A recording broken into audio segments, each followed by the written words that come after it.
Vous, Léonard Attal, vous êtes aux côtés de François Hollande, qui, lui, s'apprête à participer aussi à l'hommage national aux Invalides.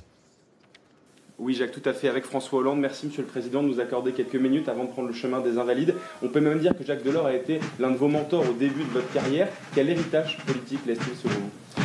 Il laisse deux héritages. Le premier, c'est un héritage européen.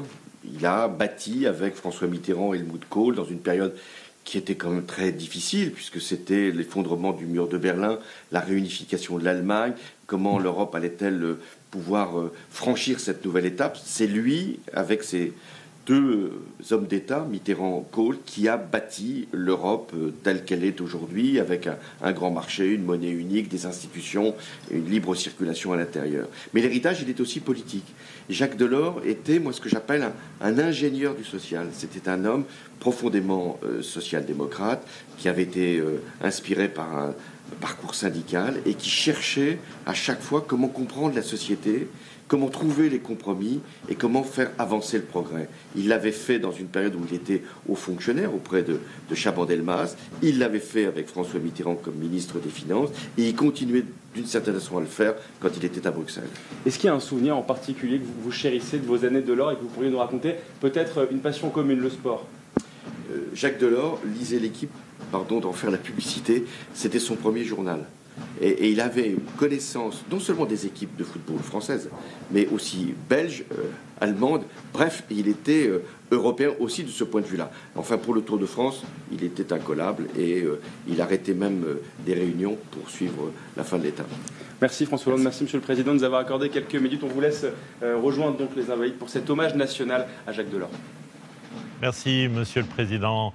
Avec moi sur ce plateau, pour commenter la cérémonie et évoquer le personnage Jacques Delors, Madame Ségolène Royal, bonjour, vous avez été candidate à l'élection présidentielle en 2007 et ancienne ministre socialiste. Arlette Chabot, bonjour Arlette, éditorialiste politique pour TF1 et LCI. Patrice Duhamel, journaliste, auteur, on peut le dire, Patrice, d'un livre à paraître le 17 janvier, c'est ça, aux éditions de l'Observatoire, Le chat et le renard, président et Premier ministre. 2 ou 3 choses que je sais d'eux, et vous en savez beaucoup. Et puis évidemment, Adrien Gindre, notre chef du service politique de TF1 et LCI. Adrien, un petit mot? Oui, un petit mot sur les images que vous voyez à l'antenne en ce moment même. C'est un hommage national. La chorégraphie, elle est immuable. Et pourtant, aujourd'hui, elle est singulière. On a aperçu il y a quelques instants l'orchestre de la garde républicaine, il a sa place. Mais aujourd'hui, il va interpréter l'hymne européen un peu plus tard dans la cérémonie. C'est tout à fait singulier. C'est une manière de rappeler que cet hommage national, il est bien à un Européen. Et d'ailleurs, qui était à l'accueil il y a quelques instants des personnalités politiques? La ministre de l'Europe et des Affaires étrangères, Catherine Colonna. Là encore, une singularité propre à cette cérémonie, parce qu'il y a en nombre des dirigeants actuels et anciens des pays européens et des instances européennes. Ségolène Royal, avant de vous demander quelles étaient vos relations, et elles étaient très étroites avec Jacques Delors, écoutez ce son enregistré tout à l'heure parmi le public. C'était important parce que c'est une grande figure du Nord. Et mon fils a apporté beaucoup d'importance à venir aujourd'hui. Pourquoi ça? Parce que oui, déjà c'est une grande figure de notre département et puis il a été président du Conseil européen, ce qui est pas rien. Puis j'aime beaucoup voir les hommages comme ça. On était déjà venu pour le général Georgelin. Et puis voir les militaires, c'est toujours impressionnant. Donc voilà, c'est nos petites journées parisiennes, donc on va profiter. Voilà, le Nord et Jacques Delors, et pas seulement à travers le LOSC, hein, parce qu'on sait qu'il était un grand supporter. Ce n'était pas, Ségolène Royal, un homme politique comme les autres. Était-il même un homme politique? C'était un homme politique, mais pas comme les autres. D'ailleurs, il le disait lui-même, qu'il était un homme politique atypique. Il était atypique grâce d'abord à son itinéraire personnel, aux valeurs qu'il portait, à la forme de l'exercice de la politique qu'il incarnait, c'est-à-dire qu'il mettait toujours en avant l'action plutôt que les grandes déclarations. Au fond, lui-même disait qu'il avait remis en cause à Bruxelles ce qu'il appelait la diplomatie des tapis rouges. Il disait, au fond, il y a 2 catégories de responsables politiques. Il y a ceux qui réalisent, qui veulent d'abord réaliser quelque chose, et ceux qui veulent être quelqu'un. Et moi, je suis, disait-il, celui qui veut réaliser quelque chose. Et il a réalisé, je crois que cet hommage national est bienvenu, c'est une excellente idée, parce que Jacques Delors a toujours pensé que peut-être qu'on ne l'avait pas reconnu à sa juste valeur.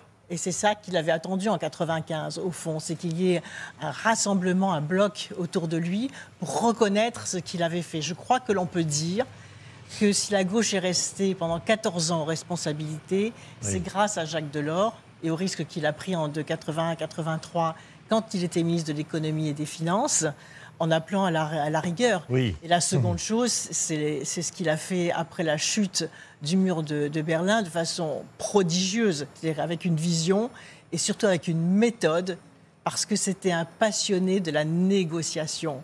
Et quand il réussit quand même à obtenir d'Helmut Kohl l'abandon du mark et d'obtenir de François Mitterrand la réunification de l'Allemagne, je pense qu'il n'y a que lui qui pouvait le faire. On retourne aux Invalides avec vous, Bastien Auger. Vous êtes aux côtés de Enrico Letta, le président de l'Institut Jacques Delors, et aussi ancien Premier ministre italien, rappelons-le. Oui, exactement. Et vous nous disiez, Monsieur le Premier ministre, que vous rendiez régulièrement visite à Jacques Delors, même dans ces derniers mois. Qu'est-ce qui vous a le plus marqué de ces échanges que vous avez eus avec lui ? C'était toujours marquant, soit sur l'avenir, ses idées sur l'avenir. Elle était toujours attentif à ce qui se passait, avec toujours un élan d'optimisme et positif, mais aussi les souvenirs du passé. Ici, dans cette cérémonie très belle, très touchante, il y a plein de jeunes d'Erasmus. Alors ça m'a venu à l'esprit un des souvenirs qu'il m'avait raconté pendant ces rencontres, c'était quand il a fondé Erasmus. Parce que c'est lui le père d'Erasmus, Erasmus qui a changé la vie de 14 millions de jeunes. Mais Margaret Thatcher n'était pas forcément... Alors elle était contre, mais elle n'avait pas compris complètement l'importance d'Erasmus. Et donc lui, il avait fait un deal avec elle en lui donnant raison sur un truc lié à son I want my money back. C'était le fameux mot de Thatcher. Et sur l'immédiat, en lui disant, on te donne feu vert sur ça, mais tu ne nous empêches pas de faire Erasmus. Si tu ne veux pas, tu ne viens pas, mais tu ne nous empêches pas.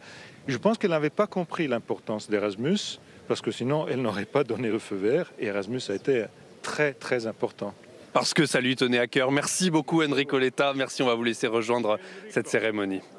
Merci. C'est vrai que si les jeunes générations ne connaissent pas franchement qui était Jacques Delors, Erasmus, en revanche, ça peut leur parler et Enrico Letta vient de le rappeler. Mathieu Desmoulins, est-ce que vous avez une idée du discours d'Emmanuel Macron, de ce que va dire le président ? Eh bien, on nous promet, en tout cas, Jacques, un discours court d'une vingtaine de minutes pour retracer la vie, le parcours et les deux vies, en quelque sorte, de ce que l'Élysée, de cet homme que l'Élysée présente comme un homme capable de toujours dépasser les clivages politiques. Lorsqu'il est en France, d'abord capable de travailler comme conseiller sous un Premier ministre de droite, Jacques Chaban-Delmas, puis d'être nommé ministre de François Mitterrand à l'économie en 1981, et puis sa carrière européenne aussi. C'est celle-là qui est mise à l'honneur aujourd'hui lorsqu'on regarde la liste des invités. Il sera question, selon l'entourage du président de la République, de le dépeindre comme, je cite, un visionnaire, de rappeler aussi tout ce qu'il a apporté à l'Union européenne, l'Union monétaire, l'Erasmus. En bref, selon l'un des proches d'Emmanuel Macron, une vision de l'Union européenne qu'Emmanuel Macron, après la mort de Jacques Delors, entend poursuivre. Merci beaucoup, Mathieu. Rappelons que des représentants, chefs d'État, de gouvernement des 27 de l'Union européenne sont présents aujourd'hui pour cet hommage à Jacques Delors. Marie Chantrey, à vos côtés, Anne Hidalgo, la maire de Paris. Oui, merci beaucoup d'avoir accepté notre invitation, Anne Hidalgo. Vous avez bien connu Jacques Delors. En ce jour, quel souvenir vous avez de lui? On a parlé beaucoup de son héritage européen. Erasmus, des étudiants sont là aujourd'hui. Quelle image vous avez? En fait, j'ai vraiment eu la chance, non pas de le connaître si bien, je connais beaucoup mieux Martine Aubry, mais d'être finalement, d'avoir grandi dans un monde où Jacques Delors a porté la question sociale au niveau européen, au plus haut niveau. Je me souviens vraiment de lui comme de l'homme qui a apporté sans aucun doute à la gauche la place du syndicalisme dans la démocratie. C'est quelque chose qui m'importe, qui m'a toujours importé. J'ai été moi-même très engagée au ministère du Travail. Donc il a apporté cet élément-là dans la social-démocratie, à la fois dans sa théorie mais aussi dans sa pratique du pouvoir. Et la deuxième chose qui me revient beaucoup, moi je crois que j'ai vécu mes meilleures années en tant qu'inspectrice ministrice du Travail, au moment où il a été président de la Commission européenne. C'est un moment incroyable où il y a eu des progrès sociaux en matière de conditions de travail, en matière de salaire, de droits des femmes. Et tout ça a été porté par une vision très très grande. Il savait que oui, l'Europe c'était un marché, mais c'était un marché qui devait avoir aussi cette dimension sociale. L'Europe sociale, c'était lui. Merci beaucoup Anne Hidalgo. Vous évoquez sa fille Martine Aubry qui est en effet présente à cet hommage, mais qui à cette heure ne souhaite pas prendre la parole. Merci. Merci Marie-Adrien Gindre. Ce qui est étonnant, c'est ce qu'on dit en tout cas, c'est qu'Emmanuel Macron n'aurait jamais croisé Jacques Delors. Absolument, les deux hommes ne se sont jamais rencontrés. Ils n'ont jamais sollicité, ni l'un ni l'autre, de rendez-vous pour cette rencontre. Il y avait entre eux, en réalité, une femme, on vient de le dire, Martine Aubry, opposante à l'actuel président, fille de Jacques Delors. Visiblement, ni l'un ni l'autre n'a souhaité froisser ou rentrer dans une sorte de complexité. C'est toute la difficulté pour Emmanuel Macron ce matin, apparaître comme l'héritier idéologique de Jacques Delors, sans en être l'héritier en aucune manière. Il n'a jamais été adoubé par Jacques Delors, qui a même eu des mots très critiques à son endroit, à plusieurs reprises, qui contestait l'idée qu'Emmanuel Macron puisse être social-démocrate, argument du fait que toute sa politique démontrait l'inverse. Alors Jacques Delors, je ne sais pas si vous serez d'accord, mais c'est un peu l'homme qui dit non. 1977, il ne veut pas aller aux municipales à Créteil et Roanne. 78, il ne veut pas aller aux législatives en Corrèze. 81, il refuse les législatives en Corrèze où il devait affronter Jacques Chirac. Et puis 95, surtout, il refuse de se présenter à l'élection présidentielle. Souvenez-vous, écoutez-le. Jacques Delors, êtes-vous, oui ou non, candidat à l'élection présidentielle? J'ai décidé de ne pas être candidat à la présidence de la République. Ce n'est pas une décision qui fut facile à prendre. Je voudrais donc l'expliquer le plus simplement possible. Arlette Chabot, un commentaire sur ce énième renoncement. Moi, je ne dirais pas que c'est un énième renoncement, c'est qu'il ne cherchait pas les postes, il ne cherchait pas les places. Alors, c'est pour ça qu'on dit qu'il ne ressemble pas beaucoup aux hommes politiques en général. Ce n'est pas forcément désagréable pour la classe politique en général, ce que je dis, mais c'est vrai qu'en cela, il était différent. Et pourquoi il renonce? Parce qu'au fond, il pense, il a des chances d'être élu. Il était extrêmement populaire, Jacques Delors. Mais il se dit que les socialistes sont un peu trop à gauche, pour faire simple, ne le soutiendront pas forcément avec beaucoup d'enthousiasme. Et puis surtout, il espérait avoir le soutien des centristes. Il y a une rencontre un peu mystérieuse avec François Bayrou. Et François Bayrou, il est engagé derrière Édouard Balladur et c'est compliqué. Et pourquoi il renonce? Parce qu'il se dit que s'il est élu, et encore une fois, il avait grande chance d'être élu, il ne pourra sans doute pas faire ce qu'il a envie de faire. Et le faire pour Jacques Delors, et Ségolène Royal le rappelait, c'est essentiel. Donc au fond, il y avait évidemment des considérations personnelles qui jouaient, le poids de sa famille, mais le fond de sa décision, c'est « je ne pourrais pas forcément gouverner comme je veux gouverner ». Et en ce sens-là, c'était aussi un engagement vis-à-vis des Français. Jacques Delors était populaire parce qu'il a toujours dit la vérité aux Français. Et d'ailleurs, quelques semaines avant de prendre cette décision ou d'annoncer cette décision, il disait « attention, la campagne présidentielle, il y en a qui vont vous promettre plein de choses ». Eh bien, moi, je dis aux Français, ne les croyez pas de toute façon. Ne les croyez pas, ce sera dur. Donc, cette vérité lui donnait une popularité et ce souci d'action, eh bien, effectivement, l'a conduit à renoncer. Et quelques années plus tard, il s'est demandé s'il avait pris la bonne décision. La question reste posée. Oui, oui. Et puis, il paraît, qu'il aurait dit je ne veux pas me présenter parce que je ne veux pas mentir à mes électeurs. Voilà. Il n'est pas très gentil non plus pour la classe politique en général. Un homme de devoir et pas de pouvoir, dira tout à l'heure Emmanuel Macron au sujet de cette réponse à Anne Sinclair. Oui, c'est l'honnêteté incarnée. C'est la cohérence entre ce qu'il dit, ce qu'il fait, et puis le refus des compétitions. C'est ça, perdre son temps dans des compétitions, dans des affrontements, alors qu'il attendait sans doute que tout le monde se rassemble autour de lui pour le porter à la candidature. L'ancien Premier ministre Lionel Jospin nous attend. Il est arrivé aux Invalides. Bastien Auger. Oui, monsieur Jospin, monsieur ancien Premier ministre. S'il y a une chose que la France, que la gauche doit retenir de Jacques Delors, ce serait quoi, selon vous? Eh bien, que son parcours est un parcours très original, en fait, parce que c'est un autodidacte, c'est devenu un grand spécialiste des questions économiques et sociales. C'est un syndicaliste. qui n'a jamais renié ses origines populaires et qui en même temps s'est hissé dans des fonctions d'État au niveau de son pays, la France, mais aussi au niveau européen, bien sûr, on le sait. Et puis, c'est son intégrité personnelle qui fait honneur à la France. Parce que, évidemment, tout le monde pense à 95, il n'a pas été candidat. Vous l'avez été finalement. Qu'est-ce que vous avez pensé à ce moment-là de ce choix de ne pas y aller? Bien, il a expliqué qu'il n'aurait pas une majorité parce qu'il voulait faire une alliance au centre. Moi, du coup, j'ai été candidat. J'ai rassemblé la gauche et les écologistes, donc sur une démarche différente, ce qui prouvait la diversité des socialistes à l'époque. Mais ça ne l'a pas empêché d'être le président de mon comité de soutien dans la campagne.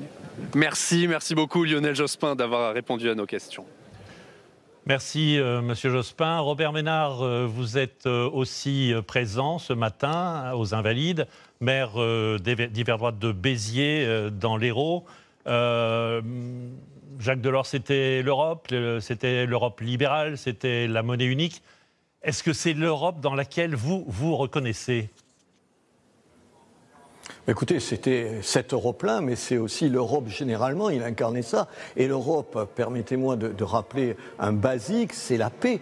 C'est la paix. En 1950, quand on crée l'Europe, on sort de 3 guerres avec l'Allemagne. On oublie, parce qu'on a des générations aujourd'hui qui savent plus qu'est le tragique de la guerre. Mais moi, je suis profondément européen pour cette première raison évidente. Il y a 70 ans qu'il y a la paix en Europe. Et on mesure à quel point c'est un prix important et que c'est quelque chose de fantastique quand on voit la guerre revenir avec ce qui se passe en Ukraine. Moi, je suis à Béziers chez moi et il y a le drapeau européen devant la place de ma mairie. Je ne suis pas... J'essaye de dire qu'on peut être à droite, et je suis plutôt très, très à droite, et fondamentalement pro-européen. C'est pour ça que moi, j'ai absolument aucune antipathie pour Jacques Delors, bien au contraire. Alors, il y a des choses que je critique dans l'Europe. Je la trouve un peu loin des préoccupations de nos concitoyens, encore que sur la Covid, elle a montré qu'elle pouvait faire un certain nombre de choses. Et puis souvent, je suis ici dans ma ville, au milieu d'un océan de vignes, et souvent, j'ai l'impression que les règlements européens sont d'abord très compliqués. Il y a plein de dérogations, et on a besoin, par exemple, dans la vigne, que les règles soient les mêmes pour tout le monde dans l'utilisation d'un certain nombre de produits. Donc il y a des choses à améliorer dans l'Europe.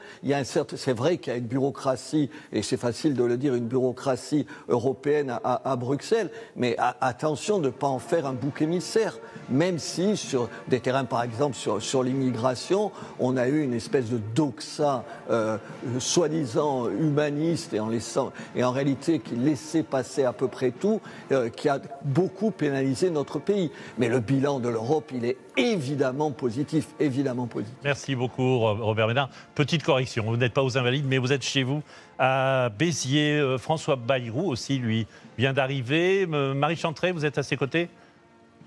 Absolument, François Bayrou, merci de nous accorder ces quelques mots. Vous connaissiez très bien Jacques Delors. Et aurait-il aimé ce moment? Est-ce que vous avez un souvenir plus particulier à nous rappeler? Je ne suis pas sûr qu'il aurait aimé les moments solennels. Mais ce que je sais, c'est qu'il était pour nous tous, pour moi évidemment, un repère. Quelqu'un dont la simplicité de vie, dont la pudeur, ce n'est pas des mots si fréquents en politique, faisait qu'il mettait toujours l'intérêt général au-dessus de son intérêt particulier. Et puis, c'est quelqu'un qui a sans cesse regardé ceux qui sont là, rassemblés, au-delà des frontières politiques. Et c'était un idéal que nous partagions beaucoup et que nous avons failli partager encore plus. Donc c'est un homme de référence. Dont il faut faire vivre l'héritage. Pas seulement un politique de référence, mais un homme de référence. François Bayrou, merci beaucoup de nous avoir accordé ces quelques mots. Merci. Voilà l'arrivée de Martine Aubry à l'instant, la fille de Jacques Delors. Adrien Gindre. Martine Aubry, qui a bien sûr été associée à la préparation de cet hommage. Il y a eu des discussions avec les services du président de la République. La question a été posée de savoir si elle souhaitait prendre la parole au cours de cette cérémonie. Sa réponse a été non. C'est une femme naturellement qui, dans les circonstances, est conduite à la discrétion, mais qui d'ailleurs, d'une manière générale, vous l'avez observé ces dernières années, a choisi de se tenir à la fois en retrait du débat politique quotidien, mais aussi en permanence avec une certaine distance de son père. Leurs trajectoires politiques ont été distinctes, et d'ailleurs, lui a souvent rappelé et souligné qu'il ne souhaitait pas que ses actions puissent nuire ou faire de l'ombre à sa propre fille, qu'il considérait, il l'a dit publiquement, comme meilleure que lui en politique française, là où lui a choisi de se concentrer avant tout, bien sûr, sur l'Europe en fin de carrière. Sa fille chérie après avoir perdu un fils. Absolument, le plus jeune, qui était exactement juste avant ses 30 ans.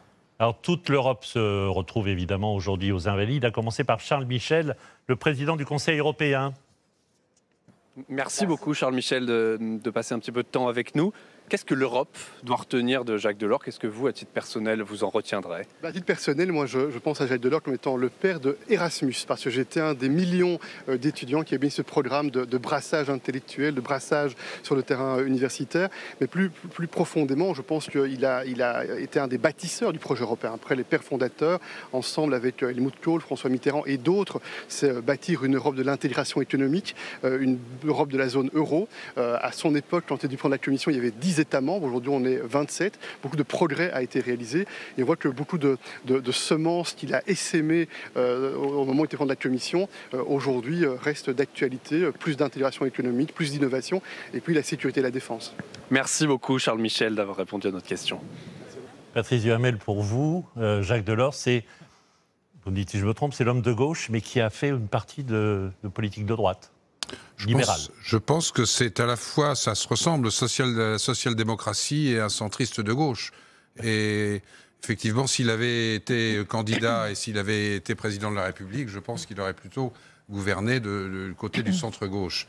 Moi, ce qui me frappe, c'est que la question a été posée à plusieurs de vos intervenants sur ce qu'il aurait pensé. Bon, je le connaissais un peu, mais pas, bien entendu pas comme ceux qu'on a entendus. Depuis les années 70. Oui, je l'ai connu en 70 quand il était conseiller de Jacques Chaban-Delmas à Matignon.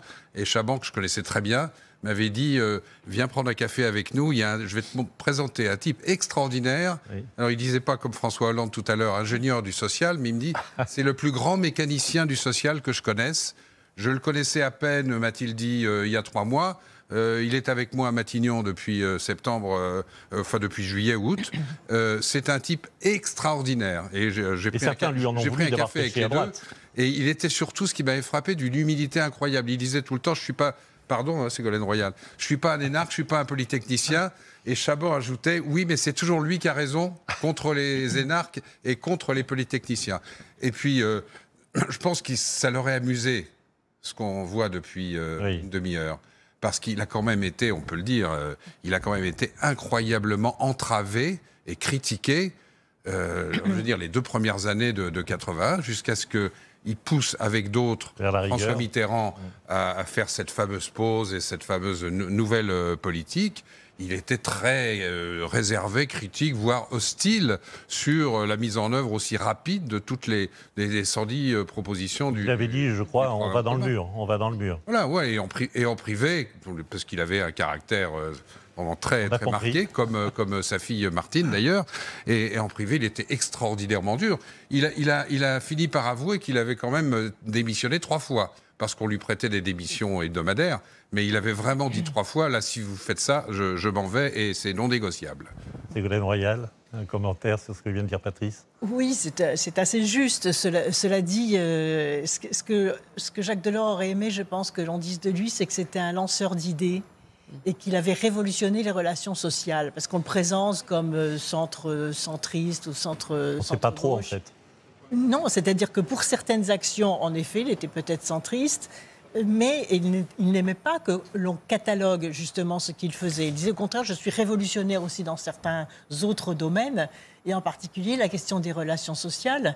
Il avait inventé un certain nombre d'idées qui restent farouchement d'actualité aujourd'hui, comme par exemple la formation professionnelle tout au long de la vie, l'idée qu'il fallait mettre les services publics dans la comptabilité publique, comme des choses positives pour le pouvoir d'achat et pas comme des dépenses qui alourdissent le déficit public. Donc il avait inventé par exemple aussi le tiers secteur, c'est-à-dire tout ce secteur qui, disait-il, échappe au profit ou à la rentabilité, mais qui correspondent à des besoins humains fondamentaux. Donc il a inventé des idées révolutionnaires et il a même dit à un moment, contrairement à la caricature qui est faite parfois de son action, c'est que le patronat n'avait pas joué son rôle. Au moment où la gauche relance le pouvoir d'achat, dans les 110 propositions, augmente les minima sociaux, il a dit ceci, il a dit mais le patronat aurait dû jouer le jeu au lieu d'essayer de démolir un gouvernement de gauche qui ne lui plaisait pas, c'est de jouer le jeu du pouvoir d'achat et d'investir pour répondre à ce pouvoir d'achat.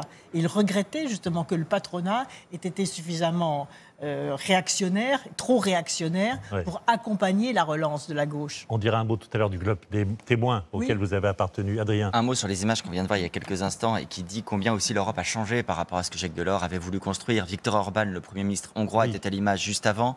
La présidente actuelle de la Commission européenne. On a aperçu également, elle est là à l'image, Ursula von der Leyen, présidente de la Commission européenne en ce moment même. On a aperçu également la présidente du Parlement européen, Roberta Metsola.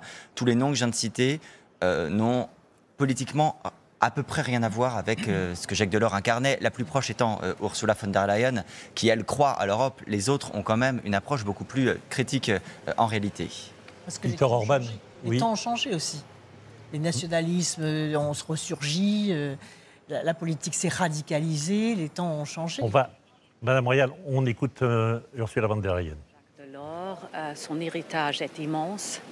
Jacques Delors a créé l'Union européenne comme nous la connaissons, avec son identité propre, avec sa propre monnaie, l'euro, et avec Erasmus, par exemple, le programme d'éducation européen pour la jeunesse.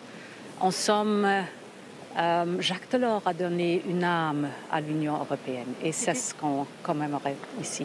C'était un modèle pour vous ? Oh, il était pour moi un exceptionnel et un vrai modèle parce que son exemple m'a appris beaucoup.